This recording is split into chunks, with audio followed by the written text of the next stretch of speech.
علماء مفسرین لکھتے ہیں جب یہ آیت نازل ہوئی نا، اللہ نے قرآن میں فرمایا لا ترفعوا، آپ نے محمد رسول اللہ صلی اللہ علیہ وآلہ وسلم کے آگے اپنی آواز کو بلند نہیں کرنا۔ جو حضور کے آگے اپنی آواز بلند کرے گا، آقا کے آگے تیز بولے گا، اللہ کہہ رہا ہے کہ ہم نے اس کے تمام اعمال برباد کر دینے ہیں، ساری نماز روزے برباد ہیں۔ کہ جو محبوب کے آگے تیز آواز میں بات کر رہا ہے، حضور کے آگے چیخ رہا ہے، حضور کے آگے اپنی آواز کو بلند کر رہا ہے، اللہ نے فرمایا اعمال برباد ہوں گے، اور حال کیا ہوگا کہ اسے پتہ بھی نہ چلے گا کہ میرے اعمال برباد ہو چکے ہیں، وہ اس کا بیڑا غرق ہو چکا ہے، پتہ بھی نہ چلے گا جو اپنی آواز کو محبوب کے آگے آواز بلند کر رہا ہے۔ جب آیت نازل ہوئی نا، علماء فرماتے ہیں حضرت ابو بکر صدیق رضی اللہ تعالیٰ عنہ اتنی آہستہ حضور کے سامنے بولنے لگ گئے کہ جب حضرت ابو بکر صدیق رضی اللہ عنہ کو کچھ عرض کرنا ہوتا تو وہ محبوب کریم صلی اللہ تعالیٰ علیہ وآلہ وسلم کے کان میں آ کے عرض کرتے، سامنے بیٹھ کر نہیں بول رہے، تھوڑی دور فاصلے پہ کلام نہیں کر رہے، بلکہ ادب کا تقاضا کیا ہے کہ محبوب کے کان میں آ کے عرض کر رہے ہیں۔ اور ایک روایت میں آتا ہے کہ ابو بکر صدیق نے اپنے منہ کے اندر کنکریاں پتھر کو رکھ لیا ہے، اس لیے کیونکہ جب ان کی آواز بلند ہونے لگتی ہے تو انہیں خیال آ جاتا ہے یہ کنکریاں تجھے احساس دلا رہی ہیں کہ یہ دربار مصطفیٰ ہے، یہ محبوب کا در ہے، یہاں آواز بلند کرنا جائز نہیں۔ اور فرماتے حضرت عمر رضی اللہ تعالیٰ عنہ کا حال یہ ہو گیا کہ حضرت عمر اتنی آہستہ کہنے لگے، اتنی آہستہ عرض کرنے لگے کہ میرے آقا کو بار بار پوچھنا پڑتا کہ عمر تم کیا کہہ رہے ہو، اے عمر تم کیا کہہ رہے ہو۔ علماء نے فرمایا او محبوب کے در کے حاضرین آج آپ چلے جائیں تو خدا کی قسم وہ بھی محبوب کے در پہ حاضری دے رہا ہے جو میرے آقا کو مردہ کہتا ہے، معاذ اللہ ثم معاذ اللہ، وہ بھی میرے محبوب کے در پر حاضری دے رہا ہے کہ جو میرے آقا کے اختیارات کو نہیں مانتا، معاذ اللہ ثم معاذ اللہ، وہ بھی میرے رب آقا کے در کی حاضری دے رہا ہے جو یہ کہے کہ محبوب کا خیال اگر نماز میں آ جائے تو نماز ٹوٹ جاتی ہے۔ تو علماء نے فرمایا او جو ابو بکر صدیق رضی اللہ تعالیٰ عنہ عمر رضی اللہ تعالیٰ عنہ کو پڑھنے والا ہے، ان کو جاننے والا ہے، ان کو سمجھنے والا ہے، تو وہ یہ مثال دیکھ لے کہ ابو بکر صدیق زندگی میں محبوب کے آگے آواز بلند نہیں کر رہے، عمر زندگی میں محبوب کے آگے آواز بلند نہیں کر رہے، تو اللہ صلہ بھی کیسے دے رہا ہے؟ جس نے آقا کا ادب کیا ہے اللہ نے دونوں کو آج مصطفیٰ کے قدموں میں جگہ عطا فرما دی ہے، دونوں مصطفیٰ کے قدموں کے اندر موجود ہے۔ علی جان حضرت ابو بکر صدیق بھی موجود ہیں، حضرت عمر فاروق رضی اللہ عنہما بھی موجود ہیں کہ جنہوں نے ساری زندگی محبوب کریم صلی اللہ تعالیٰ علیہ وآلہ وسلم کے در کا ادب کیا ہے۔ تو یاد رکھیے گا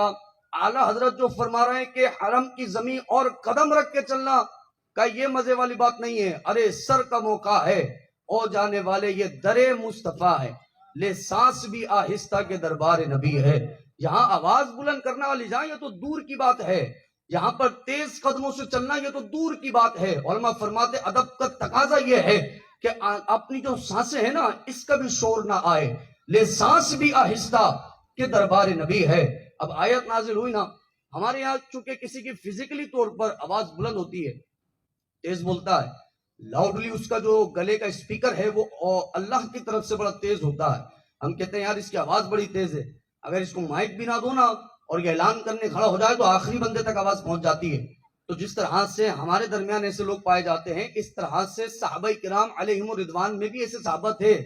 کہ جن کی فزیکلی طور پر وہ جان بوجھ کر تیز نہیں بولتے تھے، جیسے ابھی میں جان بوجھ کر تیز بول رہا ہوں، نارملی میں ایسے بات نہیں کرتا، نہ اپنے گھر میں بات کرتا ہوں، نہ آپ مجھ سے ملیں گے تو میں ایسی بات نہیں کرتا، لیکن ابھی جان بوجھ کر میں تیز بول رہا ہوں۔ لیکن کچھ ایسے ہوتے ہیں کہ جو جان بوجھ کر نہیں بولتے بلکہ اللہ کی طرف سے ان کی آواز ہی بڑی بلند ہوتی ہے۔ تو صحابہ میں ایک صحابی حضرت ثابت بن قیس رضی اللہ تعالیٰ عنہ، آواز بڑی بلند ہے، جب بات کرتے ہیں ایسا لگتا ہے چیخ رہے ہیں۔ اب حضرت ثابت بن قیس، حضور پر آیت اتری یا ایھا الذین آمنوا لا ترفعوا اصواتکم فوق صوت النبی، نبی کے آگے اپنی آواز کو بلند نہ کرو۔ ثابت بن قیس اٹھے، گھبرائے، گھر چلے گا، اپنے آپ کو بند کر لیا ہے۔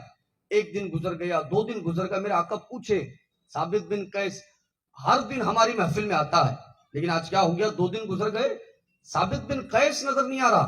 میرے آقا نے ان کے پڑوسی صحابہ سے پوچھا آپ جا کے ذرا معلوم کریں خیریت تو ہے، کہیں بیمار تو نہیں ہو گیا؟ کہ جو آقا کی مجلس میں آقا کی محفل میں آنا چھوڑ دیا ہے. تو پڑوسی صحابی حضرت ثابت بن قیس کے پاس پہنچے تو حضرت ثابت بن قیس سے ملے تو ثابت بن قیس سے پوچھا کہ حضور یاد کر رہے ہیں، آپ آ کیوں نہیں رہے؟ تو ثابت بن قیس کہنے لگے میں جہنمی ہوں، میں جہنمی ہو گیا، میرے سارے اعمال برباد ہو گئے، جتنی نمازیں پڑھی نا، جتنے روزے رکھے، نوافل پڑھے، سب برباد ہو گئے اور میں جہنمی ہو گیا. تو پڑوسی صحابی کہنے لگے ثابت بن قیس سے کہ آپ تو حضور کے صحابی ہیں اور آپ نے جاگتی آنکھوں سے محبوب کا دیدار کیا ہے، آقا کو دیکھنے والا جہنمی کیسے ہو سکتا ہے؟ حضرت ثابت بن قیس فرمائے تم نے کیا قرآن سے آیت نہیں پڑھی کہ اللہ فرما رہا ہے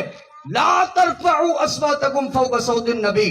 تم نے آقا کے آگے اپنی آواز کو بلند نہیں کرنا. اور فرماتے تمہیں تو پتا ہے میں کتنا چیخ چیخ کر بولتا ہوں، تمہیں تو پتا ہے تمام صحابہ میں میری آواز کتنی بلند ہے، اور اللہ نے قرآن میں سمجھا دیا ہے. اب تو میرے اعمال برباد ہو گئے. وہ پڑوسی صحابی میرے آقا کی بارگاہ میں حاضر ہو گئے اور عرض کرنے لگے یا رسول اللہ، ثابت بن قیس کہتا ہے کہ اس کے اعمال برباد ہو گئے، وہ ہلاک ہو گیا ہے، وہ جہنمی ہو گیا ہے. میرے آقا نے فرمایا کیا معاملہ ہے؟ کہا یا رسول اللہ وہ کہتا ہے کہ وہ آپ کی بارگاہ میں اونچی آواز سے بات کرتا ہے. میرے آقا نے فرمایا انکا لست من اہل النار، جاؤ اور ثابت بن قیس سے کہو اللہ یہ آیت قرآن میں تیرے بارے میں نازل نہیں کر رہا، یہ تو منافقوں کے لیے کہہ رہا ہے، یہ تو گستاخوں کے لیے کہہ رہا ہے، تیرے بارے میں نہیں ہے. اور تو یہ کہتا ہے کہ تو جہنمی ہے. مصطفیٰ یہ کہتے ہیں کہ قیامت کا فیصلہ بعد میں ہوگا، آقا نے تجھے جنتی قرار دے دیا ہے،